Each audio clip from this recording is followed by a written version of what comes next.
phần nốt của con ở trang 215 ạ. Nhờ Hà mở giúp con biết. Ở đầu trang luôn.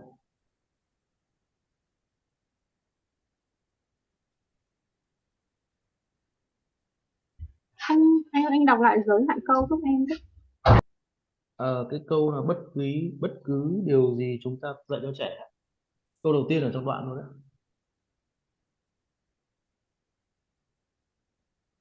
Đúng rồi. Đến hết cái phần không được chà đạp lên quyền đó.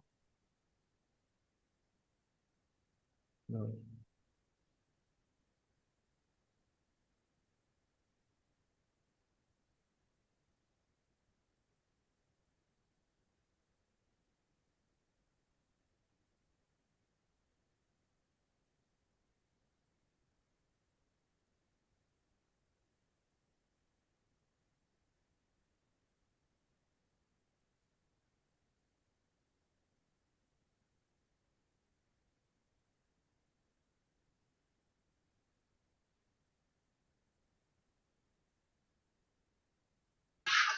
Dear Venerable Sir, I have highlighted yellow for his sentences in Okay. the English Yes. version.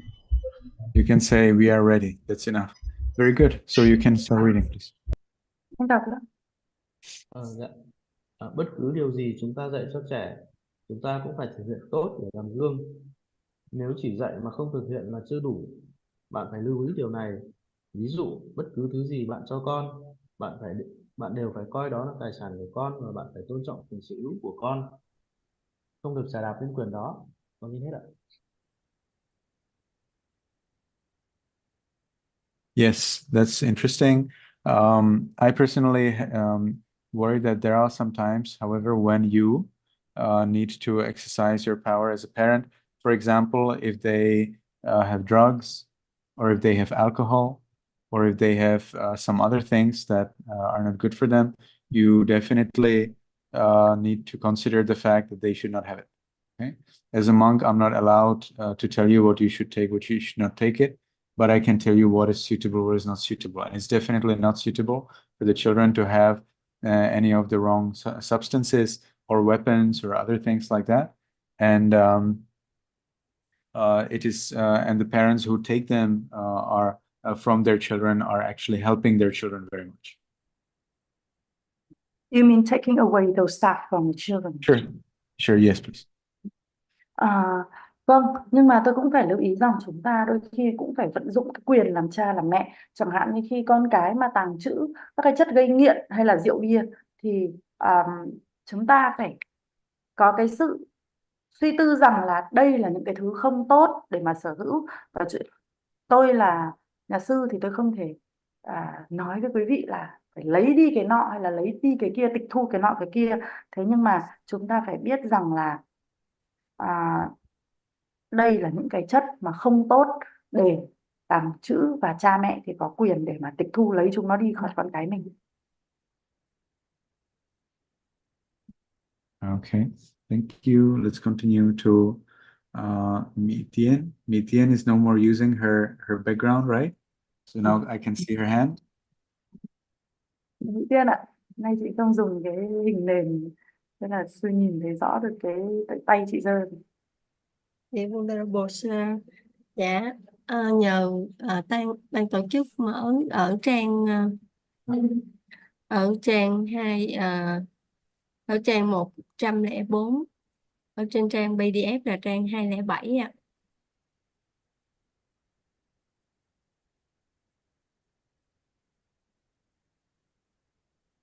Dạ đúng rồi ạ. Ở ngay cái câu có câu là phải có luật lệ và trật tự ạ, gần ở đầu ạ. Đúng rồi. Cho đến chỗ loài động vật hoang dã ạ.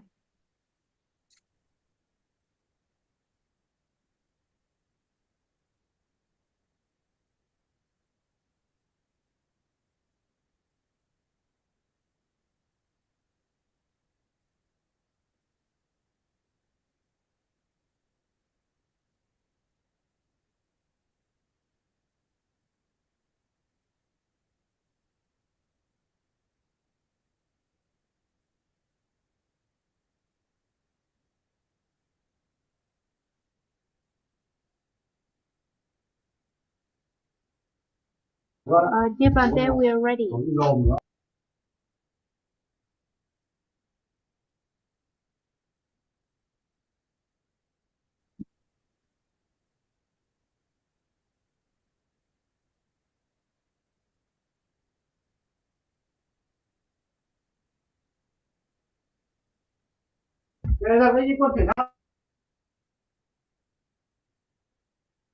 Okay, yes, please start reading.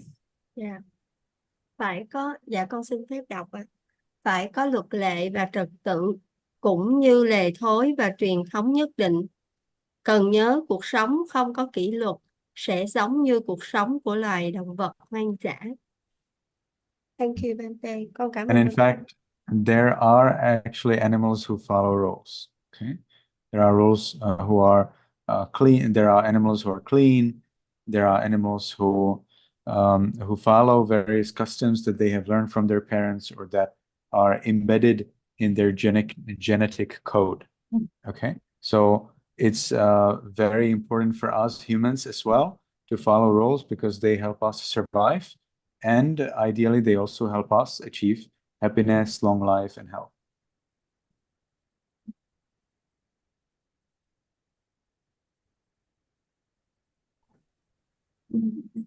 Thực ra ấy, thì cũng có những loài vật thì nó sống rất là sạch sẽ đó. Và nó cũng có những loài vật ạ, thì nó cũng tuân thủ quy định chứ không phải không. Và có những loài vật ạ, thì nó tuân thủ những cái tập quán từ cha mẹ chúng, và những cái tập quán á, thì được nhúng vào trong cái mã bộ gen của nó rồi, được ngấm luôn vào trong mã bộ gen của nó rồi. Và là con người thì chúng ta cũng phải tuân thủ những quy định, trước tiên là để chúng ta tồn tại, và sau nữa là để chúng ta được hạnh phúc, được sống lâu và được khỏe mạnh.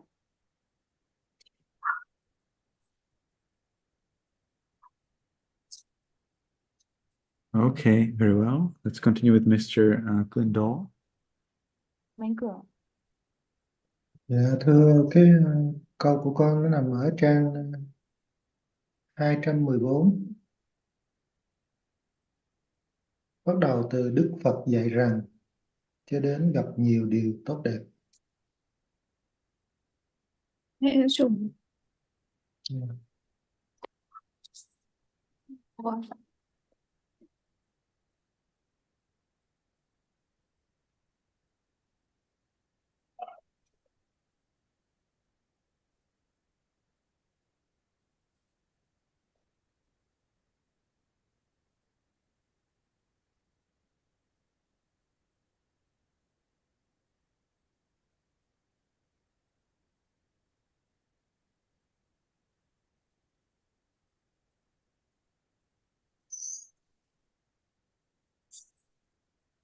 Dear Venerable Sir, we are ready. Yes, you can start reading. Dạ. Đức Phật dạy rằng người tốt sẽ có nhiều may mắn. Vì vậy con nên kiên nhẫn và điềm tĩnh.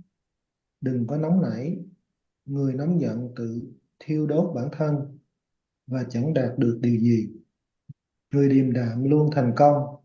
Nếu con giữ được bình tĩnh, con có thể kiểm soát bản thân để đi đúng hướng và con sẽ gặp nhiều điều tốt đẹp.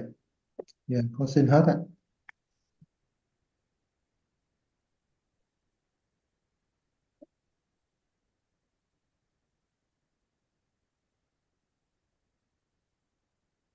Very well. Thank you very much. Let's continue with Tanya. Cảm ơn anh ạ, mời chị Thanh Nhã. Ở trang 215 ạ. Đừng hành xử theo kiểu dạ đúng cái câu này luôn rồi.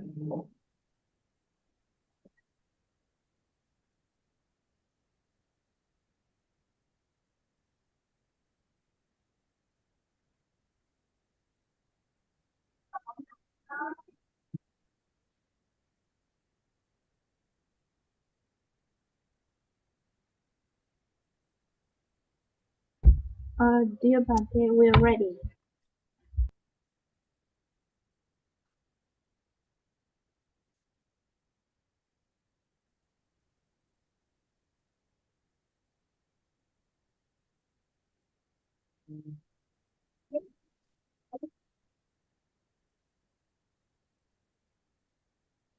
Con đứng lên con nói cái chuyện gì mà con có vô gì. Hành xử theo bạn là cha mẹ.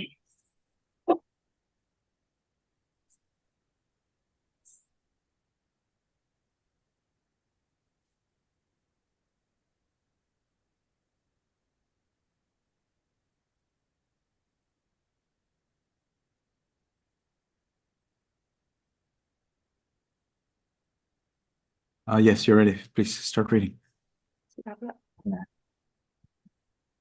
Đừng hành xử theo kiểu bạn là cha mẹ nên bạn có thể lấy và sử dụng bất cứ thứ gì bạn muốn, bởi vì nhà này là của ta.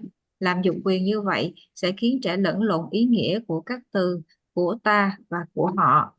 Cuối cùng, trẻ có thể trở thành người không biết sử dụng quyền của mình và thích vi phạm quyền lợi của người khác. Dạ con xin hết.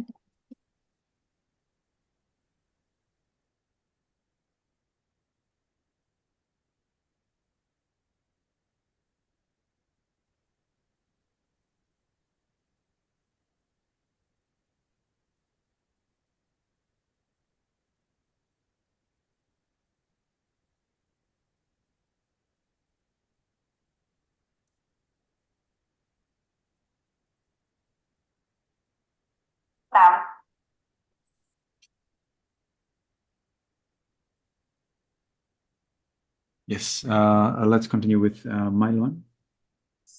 Mời chị Mai Hương, Mai Lương, Mai Lan. Dạ, Devante, con nhờ ban tổ chức tìm giúp con ở trang số 211 ạ. Đoạn đầu tiên luôn ạ.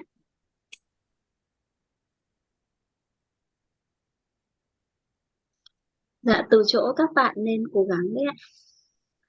Dạ, đúng rồi ạ.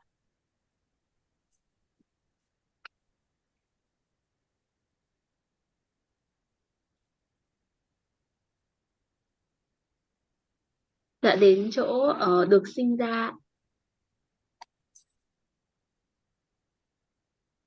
Dạ vâng ạ.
Devante, we are ready.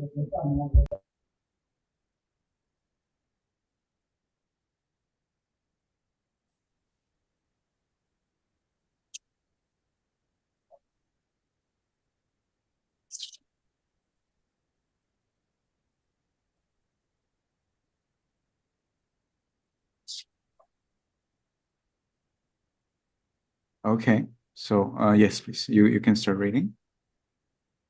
Chị đọc ạ. Dạ vâng, Devante, các bạn nên cố gắng vun trồng và nuôi dưỡng một thói quen biết hài lòng với những gì mình có, thay vì tham lam. Tại sao thói xấu này xuất hiện ở trẻ con? Tôi có thể nói rằng tính tham lam tự xuất hiện, chẳng phải mất công dạy dỗ, bởi vì hạt giống tham lam đã có sẵn trong tâm trí mọi người. Khi trẻ chú ý tới một điều gì đó nhiều đến mức rất thích nó, sự ham muốn được sinh ra. Xin hết ạ.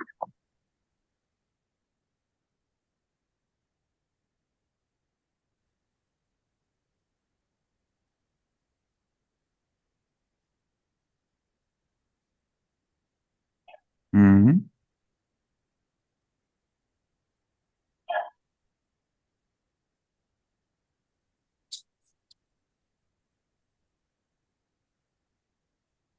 You need to make use of the children's greed to learn and the greed to be good. And if you direct it correctly, then the children will achieve so-called motivation. Motivation. And you can have intrinsic motivation and you can have extrinsic or external motivation. Intrinsic motivation is when the child themselves, they want it, they're interested, they're curious, they like it. External motivation is when you give the child some candies or some praise or some allowances, some permissions, and so on. So we want the children to follow their intrinsic motivation because that is insatiable. Insatiable, do you know the word? No. No worries. Insatiable means you cannot satisfy it sufficiently. It's more and more and more and more and more and more and more. Insatiable means like it's oftentimes used for people who are hungry and they just cannot get enough. Eat more, more. So that's called insatiable. It's written in a different way and read in a different way. So it's a little difficult.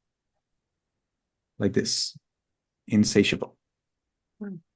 Okay, so insatiable desire to be good, to be more knowledgeable, and so on, is exactly what you want to create in the children, because then the children will be those who will ask you, please buy me this book, please let me follow this course, and so on.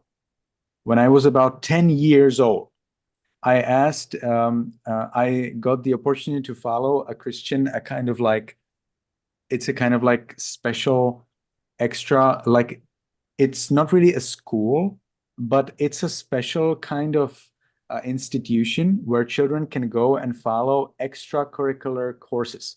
For example, they can learn there how to play guitar and flute and play on drums and do parlor magic. Do you know what's parlor magic, Chenlin? No, but what is it? Parlor magic. It's also called stage magic. Do you know what's stage magic? No, what is it? I can So a stage magic is magic that you do on a stage.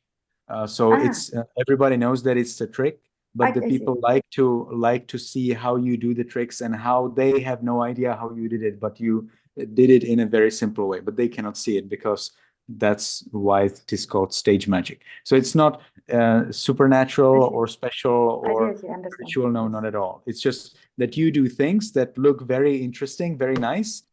But people think it looks like magic, but you know it's not magic because you're having there some tricks. But everybody is fine with that because everybody knows that you are doing it as a trick, you know? So that's called parlor magic. It's stage magic.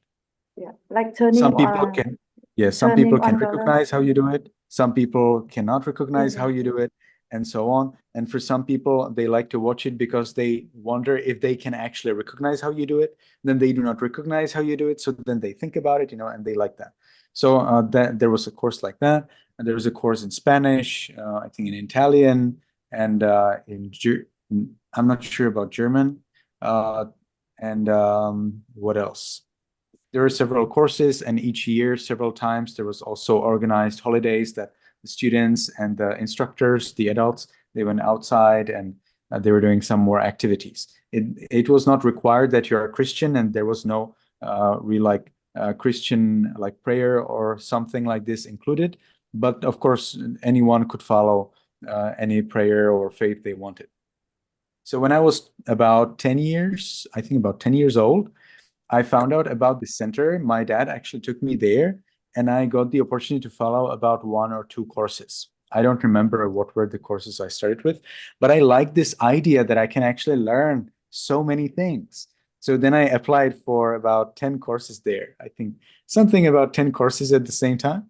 So I learned playing guitar, and I learned Spanish and Italian and I was even there learning playing drums one lesson, and so I really liked to get that knowledge. And nobody asked me, nobody suggested to me that I will follow all these courses. There was an intrinsic motivation. I got nothing from that. And this institution provided those courses for free.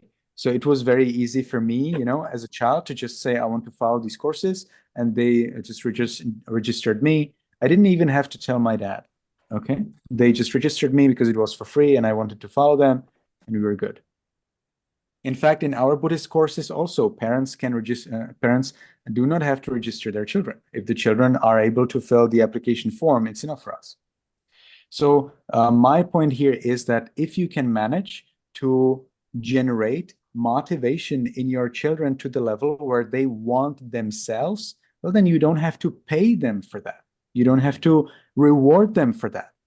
And the payment and reward for the children's studying or working is actually not a good idea. It has been found by psychologists that if you pay or you reward your children for their studying or for their work, it is not very good. They will gradually slack. They will gradually do it worse and worse, or less and less. They will gradually less and less appreciate it.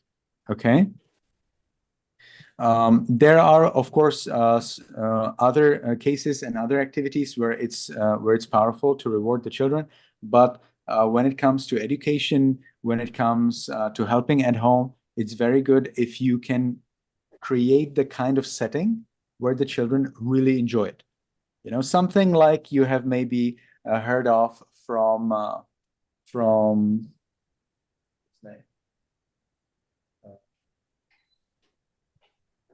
I saw the book here recently. Mark Twain. Oh, I see. Mark Twain. And so in Mark Twain, there is this story, when the boy is asked to paint the fence. And so the boy is painting the fence and his friends come. And the boy says, "Hi, friends. How do you do?" And they're, "Yeah, we're fine. And what are you doing?" And he says, "I have got this amazing opportunity to paint the fence. You see, this is so unique. I'm so lucky. I'm so happy that I'm doing this." Because very rarely anyone gets that opportunity. And they're like, "Really? Really? I would like to try it too." And he says, "Well, that's really only for the best of the best. I'm not really sure if you are eligible to do that." And they're like, "Okay, you know what? So we will pay to you for that. Just allow us to try it out." And it's, "Okay, you know what? So give me some money." And then they give him money and they paint the fence for him. So something like this, if the parents can create, enthusiasm in the children so that the children don't feel like this is duty, but rather that this is a unique opportunity. Well, it's harder to make it unique opportunity if it's every day, but it's, depending on your own abilities, on your own skills and your knowledge to make duty into a unique opportunity where the child loves to do it. I personally, when I have to do like menial tasks, that means tasks that I have to do every day, I like to invent new ways. I like to invent. I always like to think, how can I do this a little better? That means in 3 ways. How can I do it faster? How can I do it higher quality? How can I do it safer? Okay. So for example, when I lived in Shwe and Toya, I had quite a lot of books. I have books here as well. But there I had many more. I had a lot of books. And they're very precious books from Tipitaka, commentaries, and other books. And I needed to dust them. Every day I needed to dust those books to avoid the dust, on them. And so I was wondering, how can I dust these books so that it is fast, high quality work, and also safe, so I do not, damage them in the process. And so gradually I was thinking, and gradually I invented ways how I can dust them really fast, high quality, without damaging them and without causing any harm to myself. And I woke up at 2 a.m. in those times.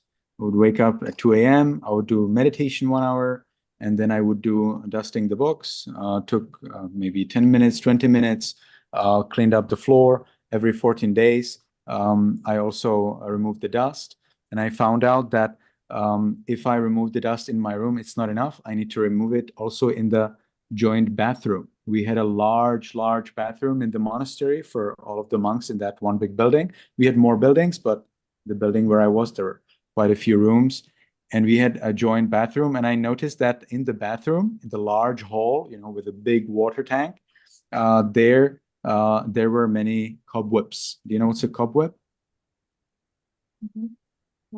Cobweb. That's a probably British way of saying spider web. Okay, spider web. Cobweb. Okay. Okay.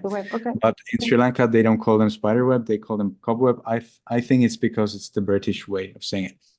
And so the Buddha has said that we monks have to remove the cobwebs, the spider webs.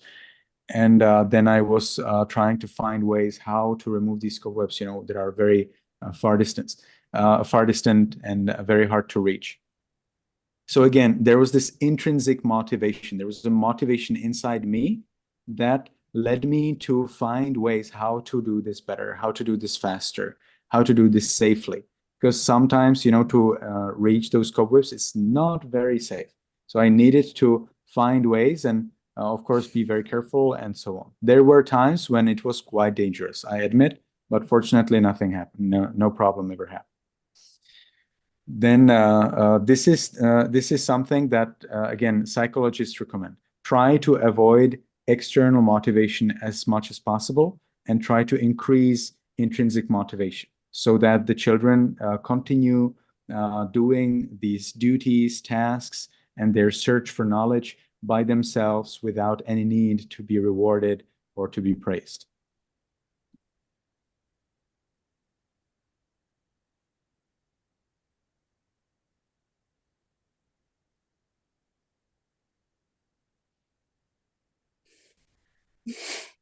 Thì chúng ta sẽ phải tận dụng cái niềm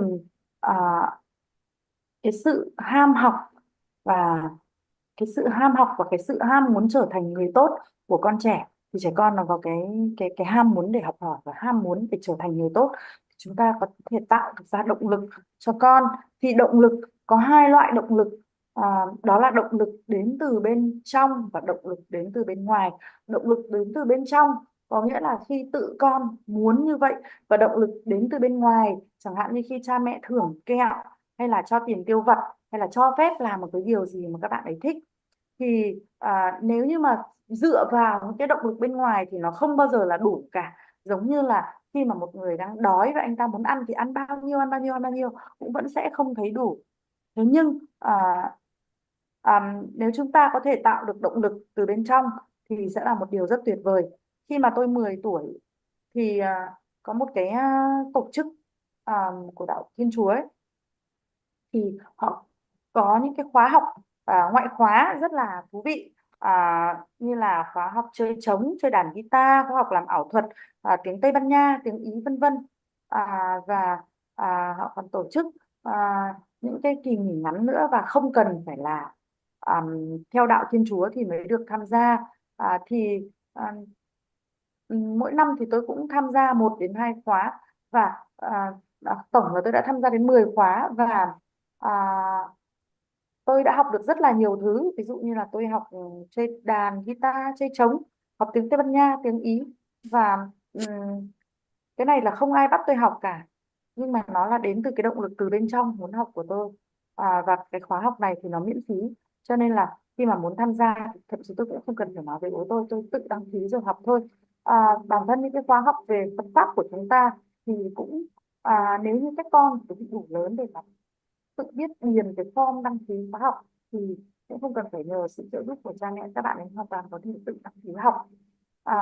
Cái điều tôi muốn nói ở đây là sự tạo ra động lực. Khi mà bạn tạo được ra động lực thì bạn không cần phải thưởng cho con nữa. Và cái động lực mà con có từ bên trong rồi thì con sẽ tự làm việc và tự học. Và thì cái điều này thì sẽ là một điều rất là tuyệt vời.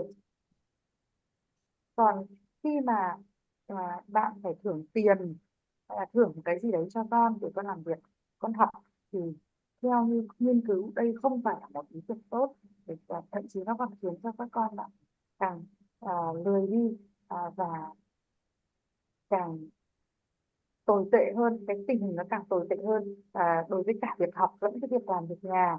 Cho nên là bạn hãy, đối với việc học và làm việc nhà, bạn hãy tạo ra một cái môi trường, cái hoàn cảnh mà con thích làm. Trong câu chuyện của Mark Twain viết thì có một cậu bé đang sơn hàng rào, thì bạn bè đi qua nói là ô thế đang làm gì đấy, cậu bé nói ô tôi được sơn hàng rào đây này, đây là một công việc rất là khó, rất là hiếm khi mà được có cái cơ hội để sơn hàng rào đấy. Thế là những đứa bạn mới nói là ôi rất hiếm khi được sơn, là thế cho tôi sơn với, cho tôi sơn với. Thì cậu bé mới nói là không, thế là các cậu không biết sơn đâu, không làm được đâu, không phải là ai cũng được sơn cái hàng rào như thế này đâu, cái cơ hội rất là hiếm đấy, rất là khó đấy. Thế là những cái người bạn này ôi cho tôi sơn với, thế là để tôi trả tiền để tôi được sơn. Và thế là những người bạn trả tiền cho cậu bé để mà được thực hành cái việc sơn hàng rào đó. Thì nếu như mà chúng ta tạo được ra cái nhiệt huyết thì nó sẽ là một cái cơ hội đặc biệt để cho con cái có động lực. Và cái này nó phụ thuộc vào cái kỹ năng, cái khả năng của từng người để mà khiến đứa trẻ yêu thích làm một cái việc gì. Đối với công việc hàng ngày thì bản thân tôi thì tôi thường là tạo động lực cho mình bằng cách là tôi sẽ cố để sáng tạo ra những cái cách làm mới để mà làm được cái công việc đó được nhanh hơn, được chất lượng cao hơn và an toàn hơn. Chẳng hạn khi tôi ở Seoul thì tôi có rất là nhiều sách về bán tạng kinh, thì cái công việc của tôi là phải phủi bụi, thì tôi phải phủi bụi cho những cuốn sách, thì tôi sẽ luôn nghĩ xem là làm như thế nào để có thể làm nhanh hơn, làm với chất lượng cao hơn và làm an toàn hơn. An toàn ở đây có nghĩa là không làm hỏng sách và cũng không làm hại đến bản thân tôi. Thì hàng ngày 2 giờ là tôi thức dậy, tôi hành thiền 1 tiếng, sau đó thì tôi dành 10 đến 20 phút để tôi làm sạch sách. Tôi làm sạch sách, sau đó thì tôi lại còn phải làm quét dọn cả cái sàn nhà nữa. Thì lúc mà tôi ở đó thì có một cái phòng tắm công cộng, có một cái phòng tắm công cộng và rất là nhiều tăng dùng chung cái phòng tắm lớn này. Thì nó có một cái bể nước, và sau đó thì có những cái góc xa xa ấy, thì nó có những cái mạng nhện, có cái việc lau mạng nhện, thì nó cũng rất là một việc khó làm và đôi khi nó nguy hiểm nữa, bởi vì nó ở xa thì phải rất là cẩn thận. Thì tôi cũng luôn nghĩ ra cách như thế nào để mà dọn cái mạng nhện này vừa nhanh, công việc vừa chất lượng cao và lại an toàn. Thì đó đó là về cái cách tâm lý mà nói, thì chúng ta nên những cái động lực từ bên ngoài thì chúng ta nên tìm cách để giảm thiểu đi, và làm sao để phát triển được cái động lực từ bên trong. Thì đứa trẻ sẽ thực hiện những cái nhiệm vụ, những cái công việc và cả cái việc học nữa. Thì đó là thực sự đứa trẻ muốn mà không cần chúng ta phải thưởng hay là phạt. Okay. Done? Yes. Let's continue. We have 5 more minutes. To Tham. Hà tìm giúp chị cái câu của chị ở trang tiếng Việt là 108 PDF ấy em. Cái câu đó nó bắt đầu là Đức Phật dạy rằng người tốt có nhiều may mắn. Nhưng như là trùng với lại câu của bên tiếng Anh là 156 PDF em ạ.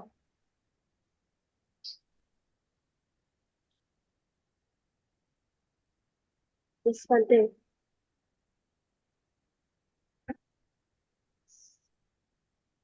Yes, Bante, we are ready with the reciting first. Yes, you can start reading. Đức Phật dạy rằng người tốt sẽ có nhiều may mắn, vì vậy con nên kiên nhẫn và điềm tĩnh, đừng có nóng nảy. Người nóng giận tự thiêu đốt bản thân và chẳng đạt được điều gì. Người điềm đạm luôn thành công. Nếu con giữ được bình tĩnh, con có thể kiểm soát bản thân để đi đúng hướng và con sẽ gặp nhiều điều tốt đẹp.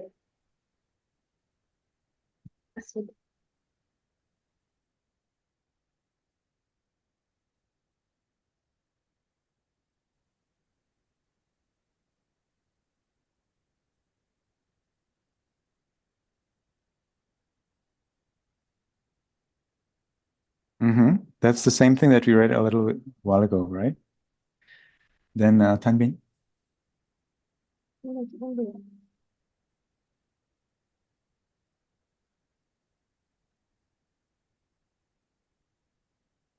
Chị Thanh Bình ơi, chị bật mic chị ạ.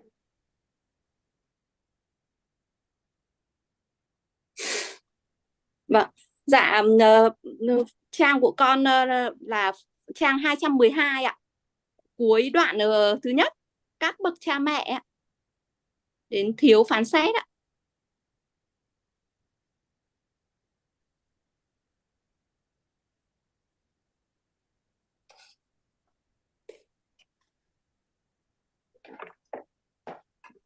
Vâng.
Devante, we are ready.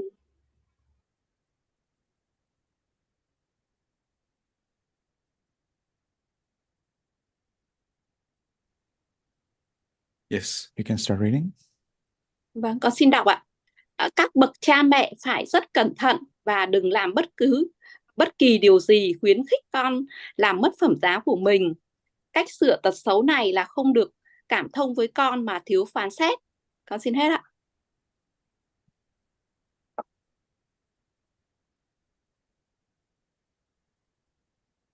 Very well. Thank you very much. I would like to ask the organizers to use a different version of this book where the pages are split. It's the same thing, and then I have split the pages from this particular file. Okay, so it will be a little easier. And now my note, I have again 2 notes. One is in page 155 of the PDF file, or 142 of the original page numbering. Ai tìm được chưa hả?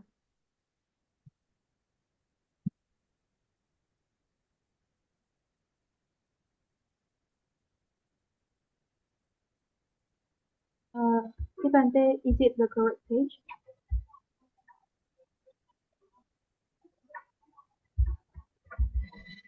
I see number 142 here. Yes, so there you can see the paragraph starting by the way to correct this. Yeah. Yes, and it starts, my one starts right there where your highlight finishes. So it's my highlight from if your children and so on and on until spoil your children. That's right. Thank you. So I'm waiting until you find it. You already found it in Vietnamese. So if your children want something, but that thing is not supposed to be for them, try to separate it from the children. Even though the children may cry, you must be firm and tolerate the crying of your children. It is better than being soft-hearted and spoil your children. Now the author, the monk, doesn't speak here about weapons or firecrackers or drugs or alcohol or some other things that are not suitable. And children are very lucky to get things that are not suitable. You should know that they are much luckier than you. Okay, children are very lucky to get things that are not suitable. And therefore, I personally suggest that you're always careful and always check what do the children have. What do they have in their room, in their bag, what do they carry in their pockets, and so on. It's very good, because you never know. You never know. And again, children are very lucky to get things that parents will never be able to get. Children very easily get drugs, very easily get alcohol, very easily get porn magazines, very easily get firecrackers, very easily get some other things that are not suitable, that they should never even see. But they not only see, but they even have them. But the parents will never get them. But the children somehow get that. It's probably because parents are usually living in a closed community, like the community of their job or the community of their friends, whereas the children who go to school meet people from all communities. And probably that's why, you know, these things get easily shared.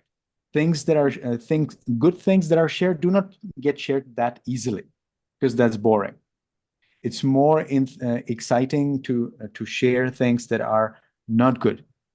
And that's where these not good things get easily shared in the school. And then the children, of course, get to those things. So until your children go to school, there's very high chance that they will get close to these things. There are, of course, parents who believe, therefore, my children will not go to school. But I think that's an unnecessary extreme. Going to school is very good because the children get to know other children. They get to know new people. They learn social skills and patience and so on and on. So definitely going to school is good, but you may need, again, you may need to check what they have, what they wear, what they carry, what they do, because the influences from children in school may be very dangerous, So that was my point here. And now let's continue. Yes, I'll wait for the translation, and I have second note. Thì con cái á, nó có thể có thuốc phiện hay là chất gây nghiện hay là súng hay là pháo nổ, những cái thứ tiêu cực mà không phù hợp với chúng, nên cha mẹ luôn luôn phải cảnh giác xem là con cái có những cái gì, xem là chúng có những cái gì chúng giấu ở trong nhà hay là giấu ở trong túi của chúng. Bởi vì nhiều khi á, con cái nó dễ kiếm những thứ đó hơn chúng ta tưởng rất là nhiều. Trẻ con nó rất là dễ có thuốc nổ này, rồi súng này, rồi chất gây nghiện, rồi tạp chí khiêu dâm. Nó dễ hơn là chúng ta kiếm những thứ đó đó. Bởi vì sao? Bởi vì cái môi trường của cha mẹ thực ra hẹp hơn của con. Thì chúng ta thì có một nhóm bạn bè và chúng ta có một nhóm đồng nghiệp vậy thôi.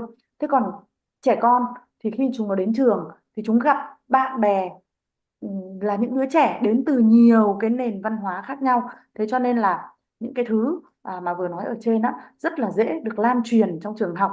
Và những cái thứ mà tích cực thì khi mà nó lan truyền thì nó rất là nhàm chán và thường nó không được lan truyền rộng đâu. Nhưng những cái thứ tiêu cực nhưng mà nói ở trên á thì nó lại lan truyền rất là nhanh và chúng rất là hào hứng để chia sẻ với nhau.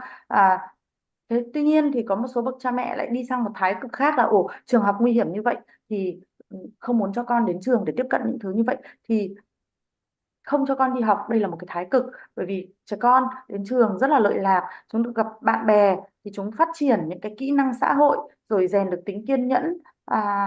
Đó thì chúng ta chỉ cần phải để tâm đến là những đứa trẻ nó có cái gì và nó đang lưu trữ những cái gì thôi, để mà chúng ta có cái ảnh hưởng khi mà những thứ và chúng lưu trữ là nó trở nên nguy hiểm.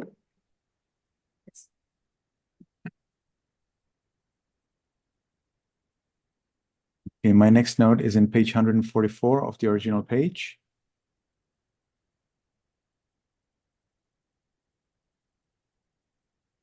Okay, and it's at the end of the, so you see the paragraph starting by besides private property. Okay, so not there. Before that, the two sentences before that. So it starts by do not think that when they grow up and so on until the end of the paragraph. Yes, that's correct. So I'll wait until you get it in Vietnamese.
Okay, got it? Dạ, đi vào đi ai chàng.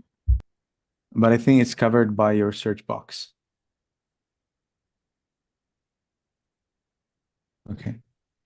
Do not think that when they grow up, they will know everything by themselves.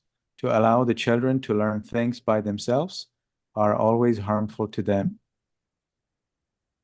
Okay. You need to understand that children will not be able to learn things by themselves. You need to explain it in detail. And when they say, I don't understand it, you cannot say, learn it yourself. No, it just doesn't work.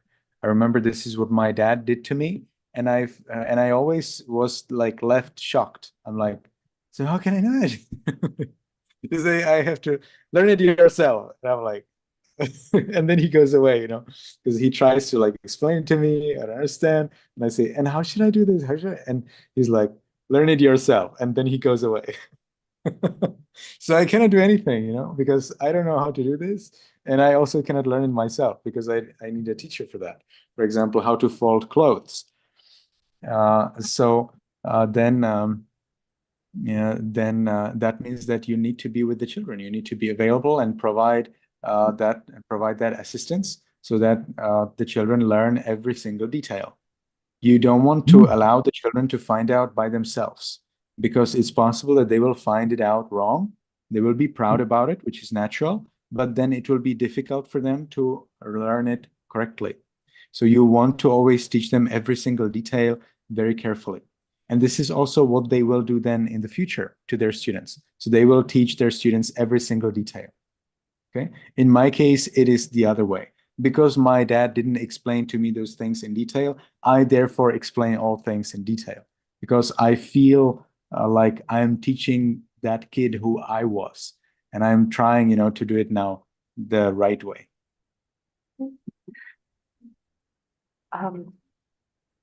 Thì ở đây thì chúng ta cần phải giải thích mọi thứ chi tiết chứ không để trẻ tự học.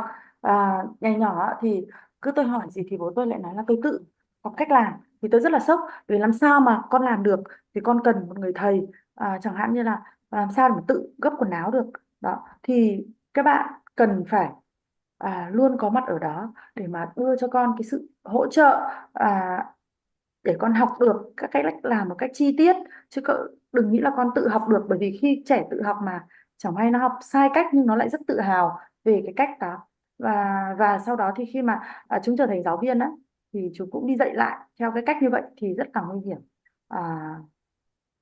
Như vậy luôn luôn là chúng ta nên hướng dẫn cho con một cách chi tiết. Nhưng đối với trường hợp của tôi thì nó lại khác, và do bố tôi không có cái hướng dẫn chi tiết cho tôi nên khi mà tôi trở thành giáo viên thì tôi dạy thì tôi lại luôn rất là chi tiết, bởi vì tôi thấy những cái em nhỏ mà tôi dạy như là tôi ngày nhỏ vậy đó, thì bố tôi không đưa cho tôi cái hướng dẫn chi tiết, cho nên bây giờ tôi càng cần phải đưa cho các em những cái hướng dẫn thật là chi tiết.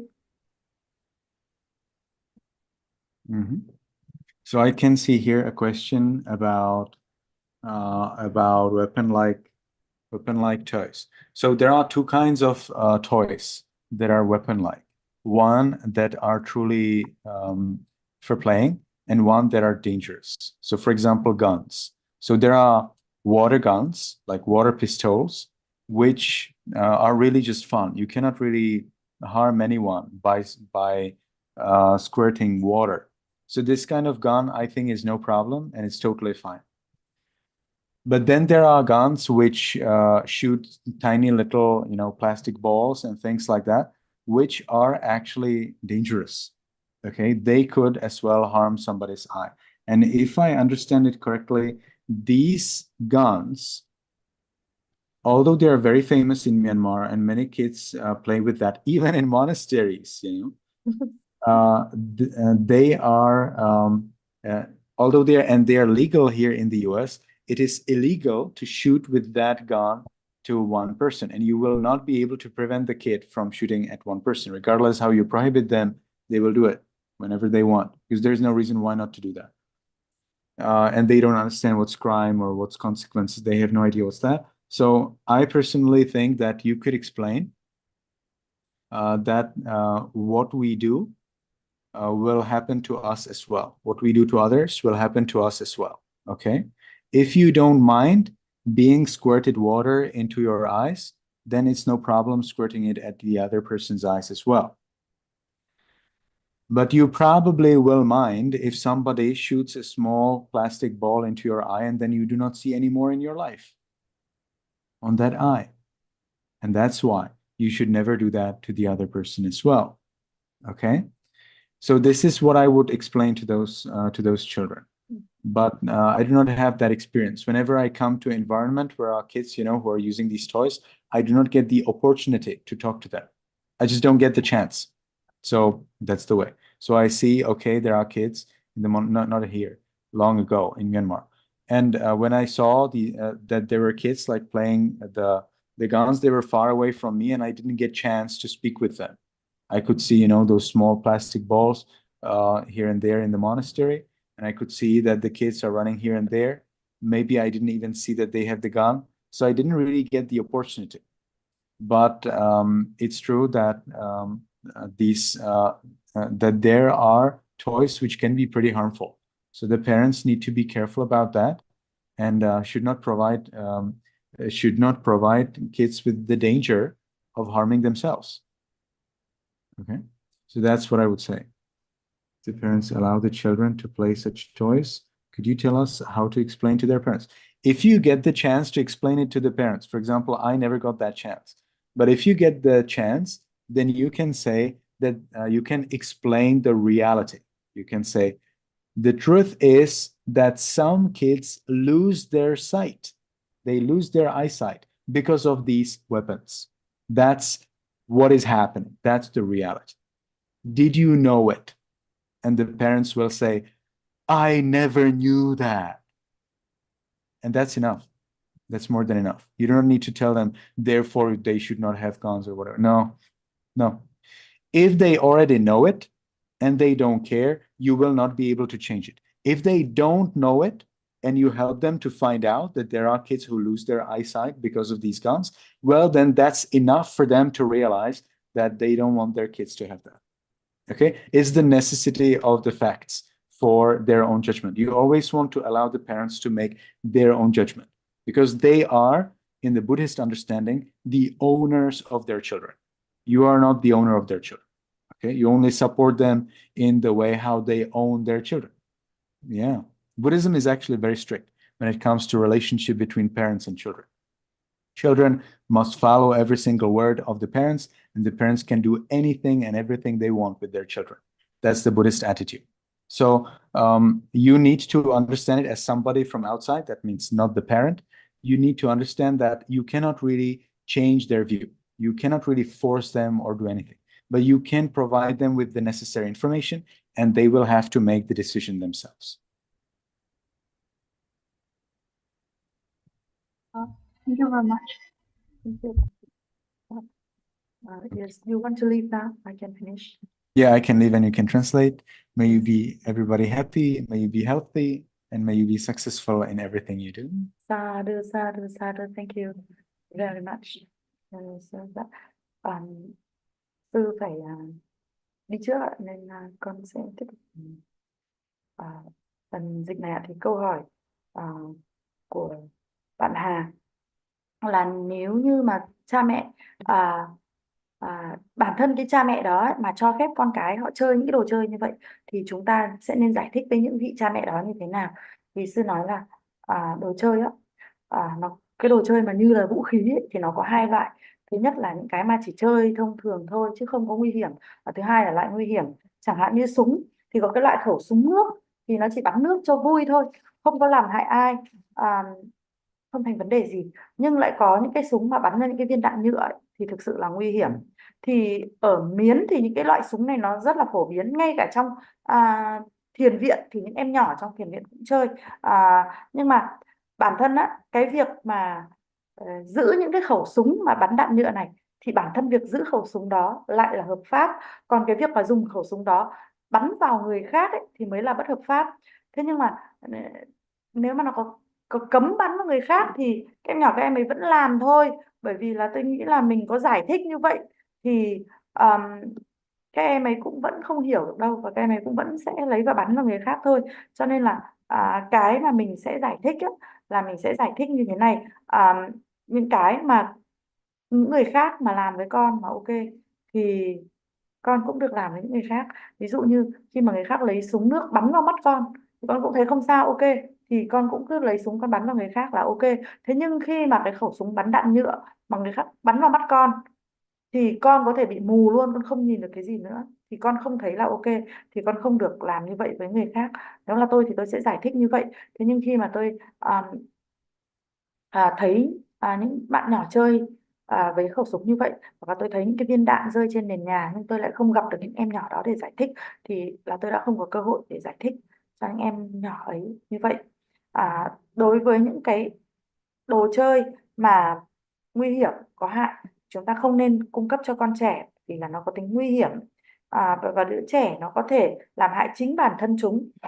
Thế quay trở lại với câu hỏi là khi mà bản thân cha mẹ người ta lại cho phép con người ta chơi những cái đồ như vậy, thì cái mình cần giải thích ở đây giải thích rằng là thực tế, sự thật rằng có những đứa trẻ đã bị đạn như vậy bắn vào mắt và mất thị lực rồi. Điều này là nó là một thực tế, nó đã xảy ra. Thì bản thân vị phụ huynh đó sẽ nói là ồ, như vậy à, vậy mà tôi không biết ấy. Đó, chỉ cần thế thôi và chúng ta không cần phải nói thêm gì nhiều cả. Bởi vì nếu như mà họ biết là như vậy rồi, là nó nguy hiểm cho người khác, nhưng mà họ cũng không quan tâm thì chúng ta đành chịu, vì đó là cái thái độ của họ. Còn nếu như họ không biết cái thực tế là nó nguy hiểm đến như vậy, thì chúng ta cung cấp cái lượng thông tin đủ cho họ để mà họ hiểu được. Cái lượng thông tin ta cung cấp đã là đủ để họ tự đưa ra cái định đoạt của họ. Bởi vì theo như quan điểm của Phật giáo thì họ là chủ nhân của con cái họ. Về cái quan hệ cha mẹ con cái thì quan điểm, góc nhìn của Phật giáo là rất chặt chẽ. Đó là cha mẹ là chủ nhân của con cái. Họ là chủ nhân của con họ và con họ làm theo những cái lời mà họ nói. Đó, còn chúng ta thì họ muốn làm gì với con họ thì đấy sẽ là việc của họ. Và chúng ta không thể nào mà ép buộc được họ làm cái gì, và những gì chúng ta cần làm đó là cung cấp đủ thông tin để mà họ tự kết luận, họ tự đưa ra cái quyết định mà thôi. Sư chúc mọi người mạnh khỏe, hạnh phúc và thành công trong mọi việc quý vị làm. Sādhu, Sādhu, Sādhu. Dạ. Chúng con thành kính tri ân Ngài Thiền sư Ashin Sarana, kính tri ân chị Linh đã giúp cho quý phụ huynh chuyển ngữ tiếng Việt ạ. Kính tri ân toàn thể quý phụ huynh đã tham gia buổi học hôm nay. Kính chào quý phụ huynh và hẹn gặp lại quý vị vào chủ nhật tuần sau.